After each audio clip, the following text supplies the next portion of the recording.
여러분 안녕하십니까. 이번 시간은 세계사 시간입니다. 자, 세계사 시간인데 지난 시간에 예고한 대로 우리 이제 몇 단원? 6단원으로 넘어가 있는 현대세계 전개. 5단원은 건너뜁니다. 우리 지난 시간까지 4단원 제국주의까지 배웠는데 5단원은 건너뛰고 바로 6단원 계속 유럽사 좀 이어서 설명할 예정입니다. 그래서 6단원 바로 왔고요. 6단원 첫 번째 시간은 제1차 세계대전입니다. 내일이 아니죠. 모레 수요일 날은 러시아 혁명을 배우게 되겠습니다. 자, 이 이후의 진도와 시험 범위에 대해서는 선생님이 다음 시간에 오프라인 수업하게 되면은 그때 또 한번 설명을 해주도록 하겠고요. 어쨌든 뭐 간단하게 설명을 하면 우리는 4단원 다음에 5단원 건너뛰고 6단원으로 들어왔고 제1차 세계대전과 러시아혁명 다음 단원이 중단원이 제1차 세계대전 전후의 세계야. 거기까지가 우리 기말고사 시험 범위가 되겠습니다. 그리고 제2차 세계대전은 기말고사 끝난 다음에 배우겠다라는 거.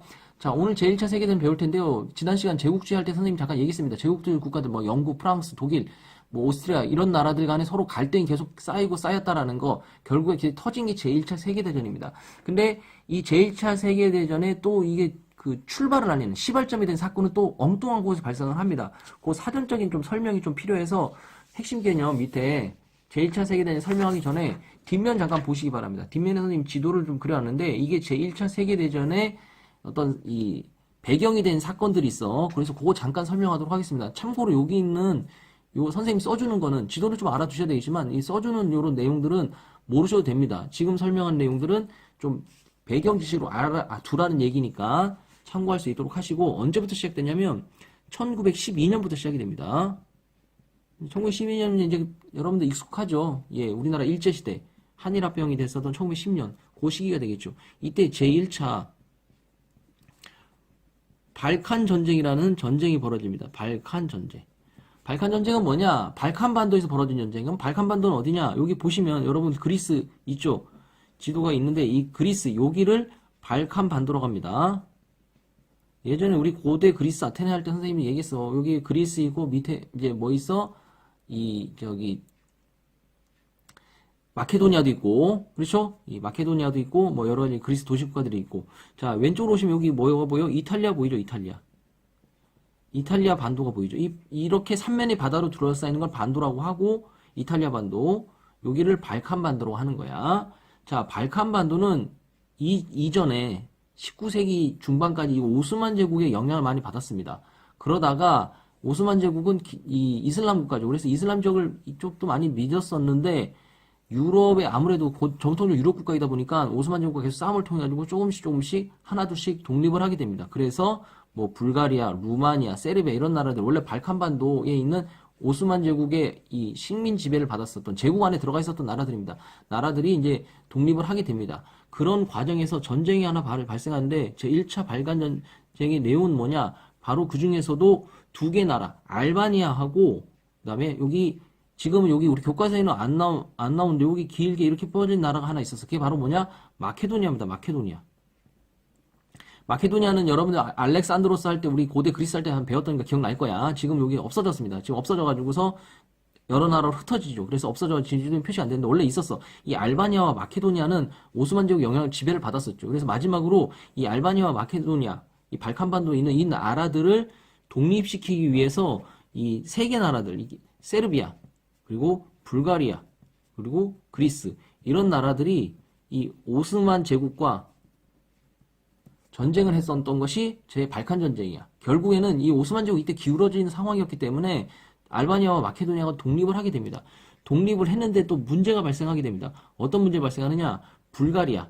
여기 있었던 이 불가리아가 있죠. 이 불가리아가 이쪽 지역이 이 마케도니아 지역을 차지하고 싶은 마음이 들었던 거야. 그래서 발생한 것이 1913년에 제2차 발칸 전쟁이 발생을 하게 됩니다. 발칸반도에 있는 국가들끼리 이제 싸움이 벌어진 거야. 처음에는 1차는 이제 오스만 제국으로부터 벗어나기 위해서 벗어났는데 알바니아는 독립을 했어. 독립을 했는데 이 마케도니아를 두고서 그리스, 세르비아, 불가리아 이 나라들이 서로 이제 다툼을 벌이게 됩니다. 근데 불가리아가 먼저 이제 선수를 치고 나온 거야. 선수를 치고 나와가지고서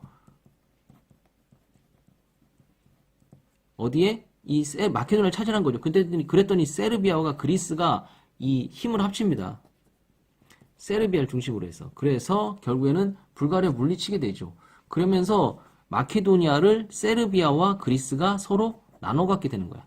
이렇게 됩니다. 그러니까 불가리아는 상대적으로 마케도니아에 대한 영향권이 굉장히 적어지게 되는 거죠. 그렇기 때문에 마케도니아가 이 세르비아에 대한 불만이 굉장히 쌓여 있었다는 거죠. 그게 바로 제2차 발칸 전쟁이었어요. 이 발칸반도에 대한 긴장감은 계속적으로 살아 있었다는 거죠. 근데 또 근본적으로 또 차이가 나는 게 불가리아와 세르비아 사이가 안 좋은 게 이 세르비아는 슬라브족이라는 민족이야. 슬라브족. 불가리아는 이 게르만족이 중심이죠. 그러다 보니까 이제 불가리아가 자기하고 친해질 수 있는 위에 있는 뭐야? 오스트리아 헝가리 제국이 있죠. 오스트리아 헝가리 제국에 이 동맹을 맺게 됩니다. 그래서 세르비아 좀 혼내줘라는 식으로 이 오스트리아와 힘을 합치게 되죠. 여기서 참고로 오스트리아 헝가리 제국이라고 부르는데 왜 오스트리아면 오스트리아, 헝가리면 헝가리, 왜 오스트리아 헝가리 제국이냐? 오스트리아 황제가 이 헝가리 황제까지 겸임을 하게 됩니다. 여러 가지 이제 그 혈족 때문에. 그래서 오스트리아 황제, 헝가리 땅제 따로 있었는데 이 오스트리아 황제가 헝가리 황제가 겸임하게 되면서 이게 거의 뭐 하나의 나라와 같아져 버린 거죠. 황제가 같으니까. 그래서 이후로 오스트리아 헝가리 제국이라고 부르는 거예요. 근데 선생님 오늘은 그냥 오스트리아라고 부를 겁니다.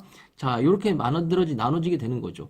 자, 이때 또 오스트리아가 또 하나의 또 이 사건이 하나 벌어지게 되는데 여기가 뭘 하냐면 보스니아를 점령을 하게 됩니다. 보스니아 점령.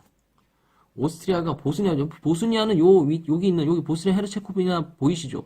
여기를 점령을 하는데 문제는 뭐냐? 이 보스니아는 게르만족이 아니라 슬라브족인 거야. 그러니까 이 세르비아 입장에서는 불가리아, 오스트리아 마음에 안 들어. 마음에 안 드는데 보스니아까지 점령을 하자 이 보스니아에 대한 독립. 보스니아를 게르만족보다는 슬라브족이니까 이쪽을 지배로부터 좀 벗어나야겠다는 생각을 한 거죠. 이때 터진 사건이 바로 사라예보 사건입니다. 사라예보 사건이 벌어지죠. 이게 언제야? 1914년. 꼭 기억하시기 바랍니다. 사라예보 사건은 뭐냐? 간단하게만 설명하도록 하겠습니다. 오스트리아 다음번 황제가 될 황태자가 있었어요. 페르디난트라는 황태자가 있었습니다. 그 황태자가 이 사라예보, 보스니아를 방문을 하게 됩니다. 왜? 자기가 점령한 땅이니까. 그래서 그쪽에 이제 황태자가 뭐 여러 가지 이유로 이제 방문을 하게 되는데 그때 세르비아의 청년이 19살 먹은 어린 청년이 여러 명 있었어. 여러 명이 이 사라예보를 방문한 오스트리아 황대자 페르디난트 황대자를 암살하는 사건이 벌어집니다. 이 암살하는 사건도 굉장히 좀 드라마틱한 사건이었는데 이 세르비아 청년들이 오스트리아 황태자를 어떻게 죽였냐? 폭탄을 터뜨립니다. 자동차를 타고 가고 있는데 폭탄을 터뜨려. 근데 폭탄을 여러 명, 7명 중에 그 청년 중에 한 명이 폭탄을 던졌습니다. 던졌는데 이게 실패를 합니다. 폭탄이 잘못 터져가지고서 이 황태자는 죽지를 않아. 그래서 나머지 이제 청년들 잡혔죠. 폭탄 던진 청년은 잡혔고 나머지 청년들은 이제 뿔뿔이 터진 거야. 그 중에서 이 가브릴로 프린치프라는 그 청년이 한 명 있었습니다. 이 가담한 그 가브릴로라는 청년이 한 명 있었는데 가담한 청년이었는데 이 청년 도망을 갔죠. 도망을 해서 흩어져서 자기가 이제 원래 다니던 카페에 들어간 거야. 카페에 들어가지고서 거기서 차를 한 잔 마시면서 마음을 진전시켰죠. 그러고 나서 차를 마시고 나왔더니 하필 그 앞에 차가 한 대 왔는데 그게 누구야? 누구 차야? 바로 그 페르디난트 황태자의 차가 다시 온 거야. 우연히도 그 페르디난트는 황태자는 죽지 않았다 그랬죠. 폭탄 공격을 받고 나서 자신의 친한 사람이 이제 측근이 이제 다쳤으니까 그 사람을 위문하려고 갔었다고 하죠. 그 우연히 뭐야? 가브릴로가 이제 같은 일패였었던 가브릴로가 차를 마시고 나올 때 하필 거기서 만난 거야. 그래서 가브릴로 프린치프라는 인물이 바로 이 황태자를 살해를 하게 됩니다. 암살을 하게 돼요. 그게 사라예보 사건이야. 이거를 빌미로 해서 이 사라예보 사건을 빌미로 해서 안 그래도 기분 나빴었던 오스트리아가 이번에는 세르비아를 가만둘 수는 없다 해서 뭐 하는 거야? 세르비아를 쳐들어가게 됩니다. 그래서 세르비아 공격을 하게 되죠. 그래서 세르비아를 공격을 하게 됩니다.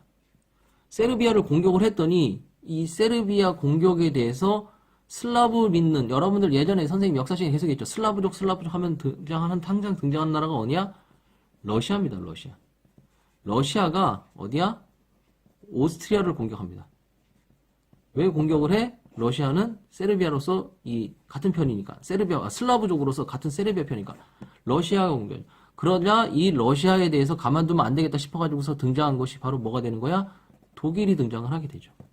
그래서 처음에는 이 발칸반도의 누야 세르비아 이제 제1차 발칸 전쟁 거치면서 제2차 발칸 전쟁은 그리스 그다음에 이 세르비아 세르비아가 누구야? 불가리아랑 싸운 전쟁이죠. 그래서 세르비아와 불가리아가 이 마케도니아 때문에 1차, 2차를 거치면서 바질칸 전쟁을 거치면서 사이가 안 좋아진 것이 오스트리아 붙고 러시아 붙고 독일 붙고 거기다 독일이 누구한테 선전포고를 해? 옆에 있었던 프랑스에 선전포고를 하게 됩니다. 이 사이에서 나는 세르비아와 오스트리아 사이에 불가리아 사이에 어떠한 게르만족이든 슬라브족이 어떠한 쪽도 지질 않겠다라고 했었던 벨기에가 있어서 독일 옆에 벨기에가 있어서 중립선언을 한 거죠. 근데 독일이 그걸 무시하고 벨기에를 공격시켜 버립니다. 그러자 프랑스, 벨기에 공격을 하게 되는 거죠. 이때 야 독일이 성장하는 것을 가만둘 수는 없다라고 이 독일을 또 견제하기 위해서 어쩔 수 없이 나선 나라가 있었어. 그게 영국이 되는 거죠. 그러자 이쪽은 뭐가 되는 거야? 이걸 이제 범슬라브족입니다. 여기는 범게르만족이라고 얘기를 하죠. 처음에 불가리아, 오스트리아부터 시작됐고, 그 다음에 러시아, 세르비아로 시작됐던 전쟁이 이쪽에 독일, 나중에는 이제 어디가 오스만 제국까지 들어갑니다. 오스만 투르크. 그래서 오스만 투르크, 독일, 오스트리아, 불가리아 이 네 개가 동맹국이란 이름으로 등장을 하게 되죠. 등장을 하게 되고 이쪽은 뭐가 연합국, 그 다음에 여기는 동맹국이란 이름으로 4개 나라, 그 다음에 여긴 나머지 나라가 등장을 하게 되는, 그래서 세계적인 전쟁으로 벌어지게 되는 겁니다. 나중에 영국에 이제 뭐 식민지였다가 이제 영국의 친한 나라가 있어. 캐나다, 오스트레일리아 이쪽까지도 군대를 보내주게 되죠. 그래서 유일하게 전쟁을 거의 참여하지 않았던 강대국 중 하나가 미국이었습니다. 이따가 얘기하겠지만 이제 미국이 참전하면서 본격적으로 전쟁은 마무리가 되죠. 그러면서 만들어진 것이 바로 이 전세가 만들어지게 되는 거야. 독일, 오스트리아 이렇게 만들어지고 세르비아 이렇게 보이죠. 그 다음에 여기는 영국, 프랑스, 이탈리아는 처음에는 이쪽에 가담했다가 동맹국 쪽에 가담 나중에는 연합국으로 옮기게 됩니다. 그래서 여기 표시하죠. 근데 러시아는 이쪽 그렇게 되면 어떻게 되겠어? 가운데를 사이에 두고서 여기 전선이 만들어지고 여기 전선 만들어지고 이걸 뭐라 그래? 여기를 동쪽이니까 동부전선이겠지. 러시아 쪽. 그 다음에 이 동맹국가 연합군이 이쪽에 프랑스와 독일 사이에 있는 것이 뭐가 되는 거야? 여기를 서부전선이죠. 서부전선 이상 없다. 뭐 이런 얘기도 있는데 어쨌든 이 서부전선이란 말 이따가 설명할 겁니다. 여기 또 이게 나오는 거죠. 이런 전선이 만들어지게 되면서 전쟁이 얼마 동안 4년 동안 이어지게 됩니다. 이게 바로 제1차 세계대전이야. 자, 구체적으로 제1차 세계대전에 대해서 핵심 개념 다시 한번 좀 설명을 하도록 하겠습니다. 이 교과서 밑에 보시기 바랍니다. 아, 교과서가 아니라 학습지 앞면 밑에를 좀 보시기 바랍니다. 여기 보면서 빈칸 채우고 교과서 보도록 하겠습니다. 자, 구체적으로 제1차 세계대전에 좀 살펴볼 텐데 먼저 제1차 세계대전의 배경입니다. 배경. 위에다가 배경이라고 쓰시기 바랍니다. 배경. 내용은 제1차 세계대전. 1914년에 사건 시작됐다 그랬죠. 사라예보 사건으로 1918년에 끝나게 됩니다. 자, 첫 번째 뭐랑 삼국 동맹이 나옵니다. 그리고 삼국 협상이 나와. 두 번째 2번 삼시 정책이 있습니다. 그리고 3B 정책이 나와. 자, 3C는 우리 지난 시간에 배웠죠. 영국입니다. 3B는 지난 시간에 얘기는 안 했는데 이게 독일입니다. 독일. 무슨 소리냐? 선생님 지금 사라예보 사건하고 지금 범게르만 범슬라브족 얘기했었는데 세 번째 미리 쓰겠습니다. 범게르만주의 대 범슬라브주의. 자, 이렇게 되는 거죠. 이게 직접적인 원인이 됐지만 알고 보면 배경은 바로 이거라는 거죠. 사건의 제1차 세계대전의 시작은 이렇게 시작이 됩니다. 그러나 알고 보면 이것 때문에 이 사건이 나오게 된 거야. 그럼 이건 뭐야? 바로 제국주의 국가들 간의 다툼입니다. 지난 시간에 얘기한 대로 제국주의 국가들이 아시아나 아프리카에서 식민지 개척했죠. 그 당시에 선생님 뭐 베를린 협약도 맺고 해가지고서 서로 싸우지 말자고 얘기했었지만 계속 앙금이 쌓이게 됩니다. 그게 결국에는 언젠간 터질 날일만 기다리고 있었죠. 그거를 뭐가 발칸반도의 사건을 계기로 터진 게 바로 제1차 세계대전이야. 그래서 그 원인은 결국에는 제국주의 국가들 간의 이 앙금입니다. 그 제국주의 국가들 대표적인 앙금이 바로 삼국동맹과 삼국협상, 삼시정책과 삼비정책의 충돌이라고 보시면 되겠죠. 자, 삼국동맹은 뭐 참고로 그냥 알아주시면 됩니다. 독일입니다. 그리고 오스트리아, 헝가리 제국, 그리고 이탈리아가 들어갑니다. 자, 삼국 협상은 이 삼국 동맹이 커지는 것을 대항하기 위해서 만들어지게 됩니다. 프랑스, 영국, 그리고 러시아가 거기 합심을 하게 됩니다. 그래서 삼국 동맹이 먼저 만들어지고 얘네들 너무 커지자. 특히 이제 독일이 이때 참고로 알아두세요. 독일이 이 잠수함이나 이 배를 만들게 되는데 그 배의 동력원을 뭐로 사용하냐면 석유를 사용하게 됩니다. 석유를 사용하면 이전에 석탄을 사용하던 배보다 훨씬 더 이 전쟁을 하기가 좋아져. 왜 좋아하겠어? 석탄은 계속 떼려면 인력이 많이 필요합니다. 근데 석유는 붓기도 편해. 연료를 뭐 넣기도 편하고 연료를 계속 뗄 필요 없죠. 석탄은 계속 넣을 필요 없는 거야. 석유처럼. 그러다 보니까 그 사람들이 뭐 할 수 있어? 전쟁에 참여할 수 있겠죠. 따라서 석유로 만든 배를 만들게 되면은 전쟁이 훨씬 더 용이해지게 되는 거야. 바로 이 독일이 석유로 만든 배를 만들게 되죠. 거기에 대해서 영국 해상권을 장악하고 있었던 해가 지나는 영국은 계속 긴장할 수밖에 없었고 둘의 사이가 별로 계속 벌어지게 됩니다. 그게 삼시정책에서 등장을 하게 되죠. 삼시정책 일단 전원 시간에 얘기했던 거 어디? 카이로죠. 아프리카 카이로에서 어디를 연결한다? 케이프 타운, 남아프리카 공화국 지금의, 그 다음에 인도의 어디? 콜카타까지 연결하는, 그렇죠? 이걸 삼시정책이라고 얘기했었죠. 자, 삼시정책은 독일이 거기에 대항해서 만든 정책입니다. 그 베를린이죠. 독일의 수도 베를린부터 비잔티움, 오스만 투르크라고 아까 얘기했었죠. 같은 편이 된다고. 그 다음에 아시아의 바그다드. 이걸 3B로 해가지고서 B로 시작한다 해서 3B 정책에서 충돌을 하게 되죠. 자, 범게르만족과 범슬라브주의는 아까 선생님이 얘기했던 거죠. 그래서 뭐가 발생한다? 사라예보 사건이 발생을 하게 됩니다. 이것이 바로 제1차 세계대전의 바로 시작이 되겠죠. 자, 범게르만주의 사라예보 사건을 배경으로 해서 범게르만주의 대표적인 나라들 어디 있어? 일단 오스트리아, 그 다음에 독일, 그 다음에 불가리아, 하나 더 있죠. 어디가 나중에 참전한다? 오스만 제국. 됐죠? 자, 범슬라브주의 쪽 편을 들면서 이쪽, 여기는 이제 뭐가 되는 거야? 동맹국. 여기는 연합국으로 불리게 되죠. 자, 연합국으로 참전한 대표적인 나라들, 아까 얘기했죠. 세르비아, 불가리아와 이제 척을 졌었던 세르비아부터 시작을 해서 러시아 들어가죠. 그리고 영국, 그리고 프랑스 들어가지. 나중에 뒤늦게 누가 들어가느냐? 이탈리아가 들어갑니다. 이탈리아는 지금 보면 어디 있어? 삼국 동맹의 삼국 협상이야. 독일 쪽인 삼국 동맹이었죠. 근데 전쟁 시작으로는 얼마 안 가서 삼국 협상 쪽에 가까운 연합국 쪽에 다시 편을 들게 됩니다. 그리고 나서 뒤늦게 들어간 게 바로 어디냐? 일본과 미국이야. 특히 미국이 참전을 하게 되면서 급격하게 연합국 쪽으로 승기가 기울어지게 된다라는 거. 자, 전개 과정 살펴보도록 하겠습니다. 과정입니다. 과정 좀 빨리 살펴보도록 하겠습니다. 과정은 초기입니다. 초기 동맹국이 우세합니다. 동맹국 우세. 심지어는 당시에 처음에 독일이 이제 전쟁이 시작할 때 이 네 개 나라는 전 세계 모든 나라들의 힘을 합쳐도 이 나라가 이길 것이다라고 할 정도로 이 국력이 굉장히 강했었죠. 비스마르크 이후에 독일은 굉장히 강한 군사를 가지고 있으면서 나머지 나라까지 힘을 합치면서 굉장히 우세하다고 봤었죠. 그러나 서부전선 아까 얘기했었죠. 독일의 왼쪽, 프랑스가 있는 그쪽이죠. 서부전선에서의 저항이 세지게 됩니다. 누가 이제 연합국의 입장에서 누구를 중심으로 해서 프랑스를 중심으로 해서 버티게 되는 거죠. 그때 영국군이 참여를 하게 되면서 영국이 해상을 봉쇄를 하게 됩니다.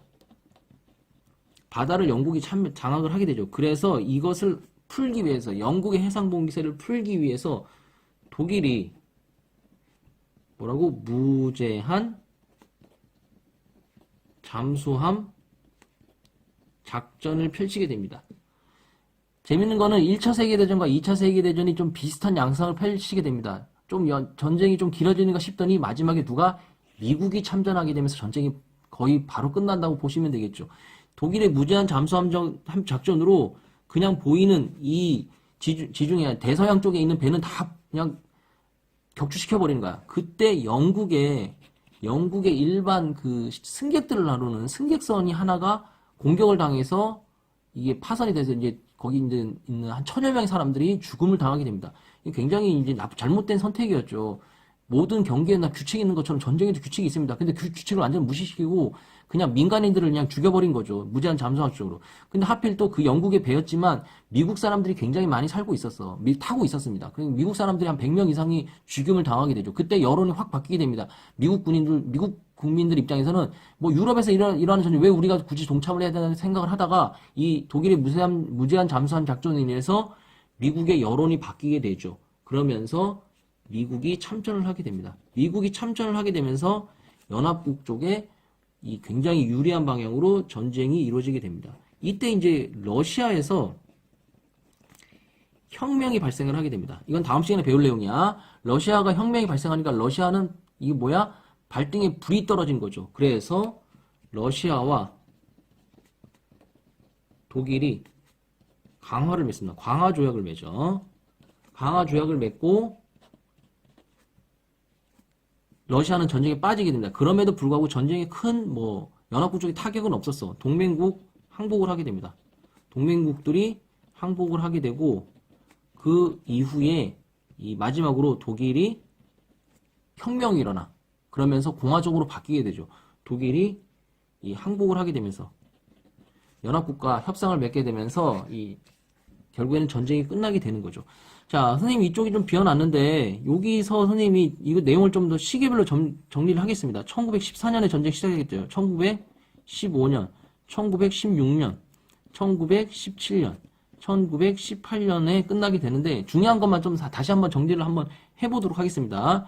일본입니다. 일본이 연합국으로 등장하는 건 1914년. 이때 시작됐다 그랬죠. 일본은 바로 들어갑니다. 그래서 언제인지 대충 감이 오죠. 여러분 일제시대 때 일본이 이때 급성장을 하게 되는 겁니다. 강대국으로. 우리나라에서는 좀 안타까운 얘기지만 1년 후에 1915년에 이탈리아가 연합국으로 들어가게 됩니다. 어디를 탈퇴해서 이쪽 동맹국에 나와서 연합국으로 들어가게 됩니다. 그리고 불가리아는 1919년 이때 등장하게 됩니다. 불가리아 동맹국으로 가담을 하게 되죠.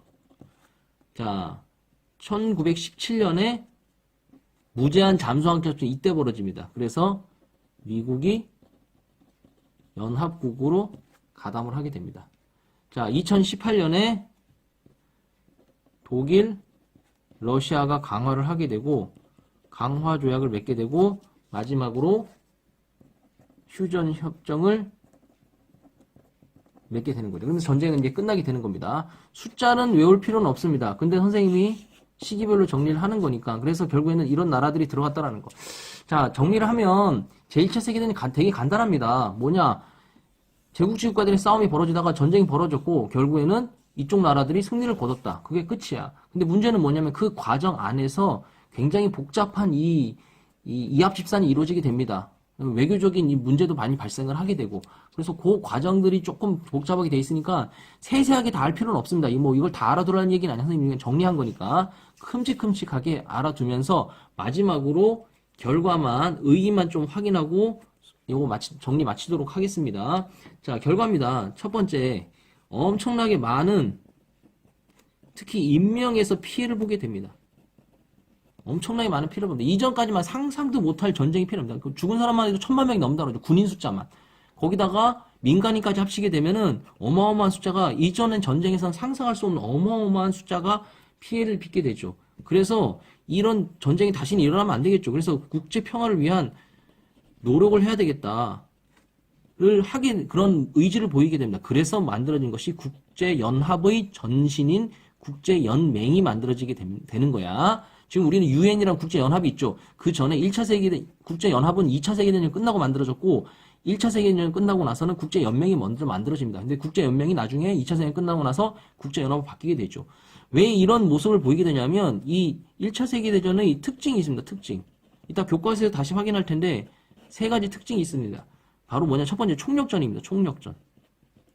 모든 걸 다 쏟아붓는 거야. 그 이전에는 총력전 안 했습니다. 그 이전에는 군인들은 전쟁만 한 거야. 일반 사람들 일반 생활했었죠. 근데 1차 세계대전은 전 국민이 나서서 전쟁 물자 만들고 심지어 여자들, 미성년자들까지도 군수 공장이 일어나면서 무기 만들고 이런 이 노력을 했죠. 총력전. 왜냐면 민간이 더 많이 죽음을 당하게 되고. 재밌는 건 이 결과로 인해서 여성들의 권력이 많이 신장이 되게 됩니다. 그래서 1차 세계대전 끝나고 나서 미국과 영국에서 여성들에게 투표권이 주어지게 됩니다. 왜? 전쟁하다 보니까 여성들이 많은 사회적 기여를 한 거야. 여성들도 남자들과 똑같은 권리를 줘야 되겠죠. 이런 특징이 나타나게 되죠.